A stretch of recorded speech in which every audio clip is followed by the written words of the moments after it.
fun begins. How's it going? Hello. Well, greetings, young Jedi. Hello there. Hey everyone, Hybrid Toy Reviews here, and today I'm bringing you another Topical Tuesday. So this week we are going to talk a little bit about the Marvel Legends Maximum line and whether it would translate well in a Black Series format. There's been a lot of conversation going on about this Maximum line, and a lot of people are talking about what they'd like to see if Black Series did it, and I'm going to talk about my thoughts, and I did come up with some ideas for some, but whether they should even do it in the first place is a topic all on its own. So, the Maximum line is a Marvel Legends line. They are starting with a Spider-Man figure, which is probably a really safe bet. A lot of Spider-Man fans out there. And it is a classic red and blue Spider-Man, and he is jam-packed with accessories. Like, they have the box filled. There's several sets of hands and all sorts of web effects and swappable heads and Spidey sense effects and just so many different things. And the big thing is they went through and they redid the articulation scheme for the entire figure and jam-packed everything they possibly could into it. And so not only is it maximum accessories, but it is maximum articulation. They're basically trying to compete kind of with some of the imports. However, they're doing it at a $50 price point. So it's still cheaper than if you wanted to get, a Figuarts or a Mafex or, whatever other companies are doing import Spider-Mans. And odds are it's probably not going to be as good as the imports. But if the Marvel Legends just aren't quite doing it for you, it's a step in the direction you might be looking for at a cheaper price point. So I completely understand what they're going for, and at the price of $50, just the fact that they filled the box alone makes it pretty interesting. And so I think it's like a fair value, honestly, for what you're getting. It looks like you're getting, if you're calling it $25 for a normal Marvel Legends, but then this is better than a normal Marvel Legends, man, you're probably getting, probably $15, $20 of value on the accessories. I think they've nailed the pricing on it pretty fairly. So there's been a lot of talk of that, and first off, people think because Marvel Legends does something, the Black Series needs to do it as well. And I don't necessarily subscribe to that belief because they are two entirely different lines. However, they are properties owned by Disney, licensed to Hasbro, so I also understand the thought process of wanting to compare them because out of all of Hasbro's lines, they probably are the most comparable as far as a behind-the-scenes thing. However, thing is the Star Wars team approves, the Black Series products, and the Marvel team approves the Marvel products, and it's not Disney as a corporation at the highest level. So there is some variation there to be noted. But in a hypothetical world where the Star Wars team was also debating some sort of maximum line. And by the way, I think we already have it. It's the Black Series Deluxe figures that you guys let go to clearance every time they make one. And I think that right there is probably the biggest reason we wouldn't get it, because anytime that there's a character that's a little taller or just has an insanely complicated sculpt or just would require a lot more paint, and they say, okay, well, we have to charge $8 more, because we're just putting a lot more work in it on our end, everyone's like, nah, and lets it go to like deep discount clearance. And even though you have amazing figures like IG-12 and Grogu and Cobb Vanth that you can get for like $11 online now because you guys let them go to super deep discount, like, not to call y'all out, but the thing is when they try to do something a little bigger and you let literally every single one ever go to clearance minus like one, which is Darth Malgus, it kind of doesn't incentivize them to make the bigger figures like a maximum line. If the deluxes were at least selling significantly okay, I think they would probably be enticed by the notion, but honestly, I think the community has them in a position to not do it in the first place. But let's hypothetically say that we haven't shot ourselves in the foot already. I've come up with 5 that I think would be good Black Series maximums. I'm sure they would call it something different than a maximum. But I've come up with 5 figures, and I've roughly given them all the accessories I would want with them. And let's run with the same idea that it's a $50 price point. and let's get into it. These are in no particular order of favoritism, and honestly, the other thing is it took me forever to come up with 5, which also makes me think that it'd be hard for the Black Series team to make it like a permanent full-time subline where you get like 1 or 2 a year, because like I honestly feel the big hitters would be done in like 2 years. So that too. But all right, opening up. The first one I thought of was a new Sand Trooper. I think it'd be cool if they went through, they tweaked the Imperial Stormtrooper body a bit, they added a couple of points of articulation, modernized it, maybe some ball-jointed wrists, deep cut everything. The new Stormtrooper body is pretty good, and I think there's rumors that we're getting a Sand Trooper just on it as is, so maybe a maximum Sand Trooper wouldn't make sense in 6 months, but we'll see. As of right now, it's not confirmed. But I think it'd be cool if they gave you the opportunity to just kind of make it whatever version you wanted, give you the 3 pauldrons, the 3 blaster variants. So many people get all, their panties way up their crack about the digital weathering. I don't think it looks bad, but for the price, I think they could afford to do a liquid wash like the original Sand Trooper. And I think it'd be cool if we got some swappable hands, trigger fingers, fists, relaxed open hands. Like, keep it simple. And I think that they should do a stand with all of these. I think that in just a little round base with a Star Wars logo and a peg, I think that would be satisfactory. So from there, I'm a big Battlefront 2 guy, and I'm a big cloner, so I thought it'd be cool if they did a clone Battlefront 2 variant pack. Now, it would be hard to do anything with a Legion, because a lot of the different classes would change the deco, but you could do the Phase 1 Clone Trooper, your different, class types, and honestly, everything would be swappable parts because there's no paint required. It would be a different helmet for all 4. The Heavy has the visor, the Officer has the rangefinder, the Specialist has the binoculars. Maybe they could do something like Hot Toys does, where you could take off the ear caps and swap pieces. It probably might be easier for them just to do some swappable helmets, just gonna be straight up. So there's potential that there could be 4 helmets in the box, or if they came up with some gimmick for swapping them out and it didn't look too clunky. I think, again, same with the Stormtrooper for the Sand Trooper. You could tweak the 23 clone body, give it the ball joint wrist, tweak it a little bit. I think the base is still pretty okay, but if you're doing maximum, it has to be better. And again, the swappable helmets, they should have all their related weapons. You should have the sniper, the rotary cannon, the pistol, your normal, long and short DC-15s. I think that would cover a lot of the bases. The Officer has a holster on his right hip, so it would require a swappable belt. That wouldn't be the hardest thing to do. Think back to the original Han Solo, where there's just a peg hole on the back of the belt to take it off.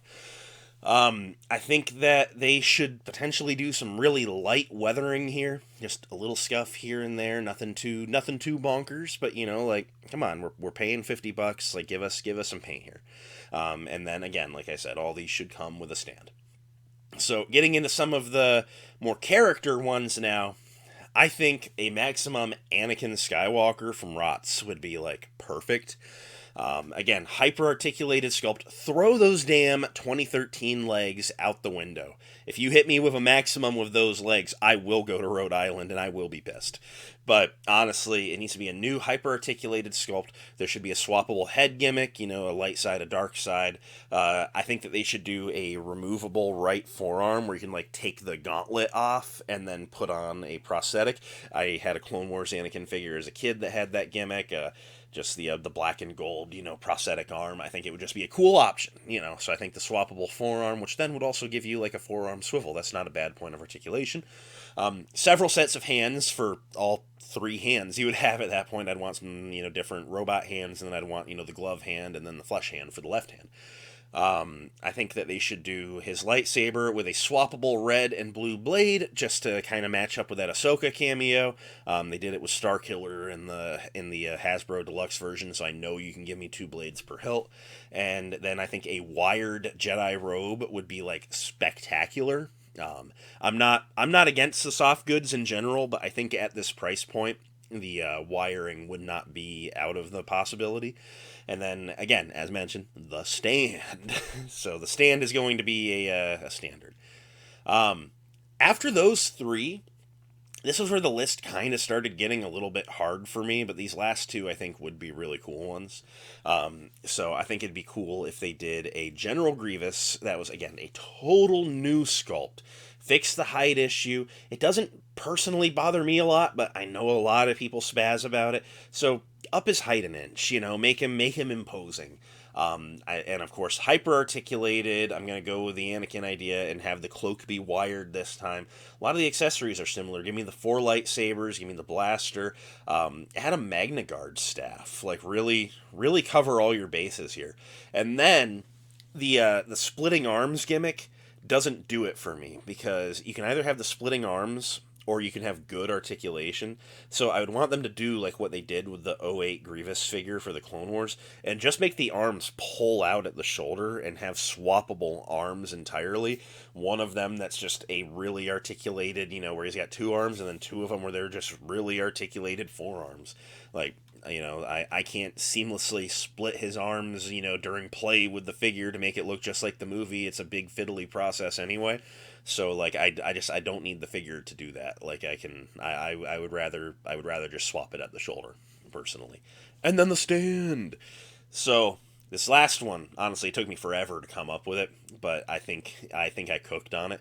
I think they should do a Maximum Jango Fett, do a complete head-to-toe, hyper-articulated sculpt. No reuse whatsoever. I'm not big on the swappable head versus swappable helmet thing. I kind of like the removable helmet gimmick.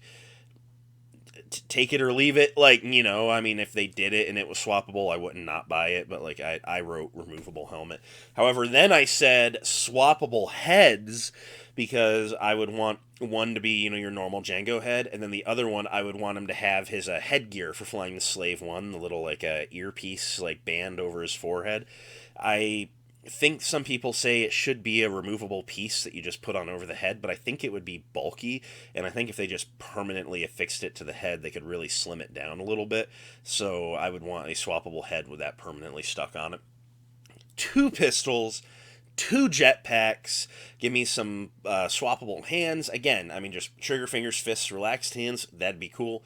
Some flight effects and blast effects, and then the stand, but a variation on it where it has a flight arm on it. Because if you're going to give me flight effects, I don't want them on his feet. I want them taken off. So that is where I would be on a Maximum Jango Fett. So there's my 5. Sand Trooper Phase 1 clones from Battlefront, Revenge of the Sith Anakin, Grievous, Jango Fett. I think that's a pretty solid list of 5 that are popular characters. However, here's what I foresee happening. If Hasbro just said, hybrid's right, let's do it, and they did my list, right, and they did it in the order I talked it over, I'm already calling it, where the Sand Trooper would come out, and they would announce the Phase 1 clone, and all you Black Series collectors would be like $50 for a Sand Trooper, and it would completely go over so many people's heads that it's got, especially, more articulated than normal body and way more accessories than even a deluxe figure has. They would just purely look at the price and get sticker shock that it was like $50. And they'd be like, absolutely not. And they would wait for Amazon to knock it down to like $22, and they would let it peg warm. And by the time they're buying it for $20, the clone would be on the shelf because they've already made it. And same story, $50, not even looking at that full box of new sculpt. And same story, it would get knocked down to like $20 around the time the Anakin hits. But at this point, Hasbro's gotten the idea, and they just say, well, this Maximum line isn't selling, and they never make the Grievous and the Jango Fett. And we get like 3 Maximum figures that hit deep discount because Black Series collectors can't put their money where their mouth is. Even though everyone's talking about how this would be like a cool idea, I feel like I just said like 5 pretty cool ones. I think maybe the Anakin, Grievous, Jango are the coolest of the 3 personally. But like, it's not going to happen. No one's going to show up for this. They can't show up for a battle droid and a stap because they think that it should be $25 because the battle droid is little and the stap is little. Like, no, like the battle droid's a $25 figure and the stap is as big as a figure, so you can justify it being $25.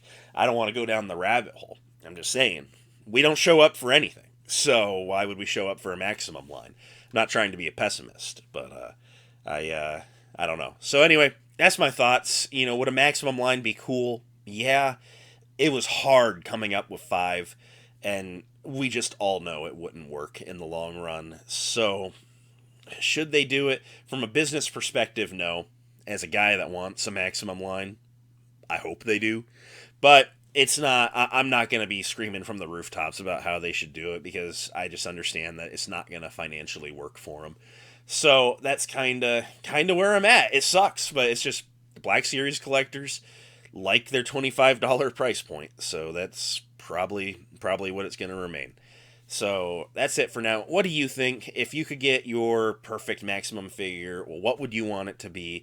What would you want it to come with? Yap at me in the comments down below. Do you think a maximum line would work? Am I like too downtrodden mentally? Maybe I am, but I've seen too many cool things hit clearance and then never get a part two. We can barely get vehicles off the ground. The multi packs struggle sometimes. I'm just like you think that a $50 figure line is going to be the next biggest thing? Like, a $50 2-pack can't sell. Why would a $50 single pack work for you? So and if you're not the guy that waits for clearance on everything, then of course this isn't for you. My social circle should have known getting into this that I'm not talking about them, but just the collecting audience broadly. When you pass on everything, it makes it hard for them to give you new stuff. That's actually going to be a little bit of a topic for next week's Topical Tuesday. I'm giving you sort of like a part 1, part 2 wham bam combo. So check it out next week. I'll see you then. May the force be with each and every one of you. I'll yap with you in the comments. We'll see you then. Bye.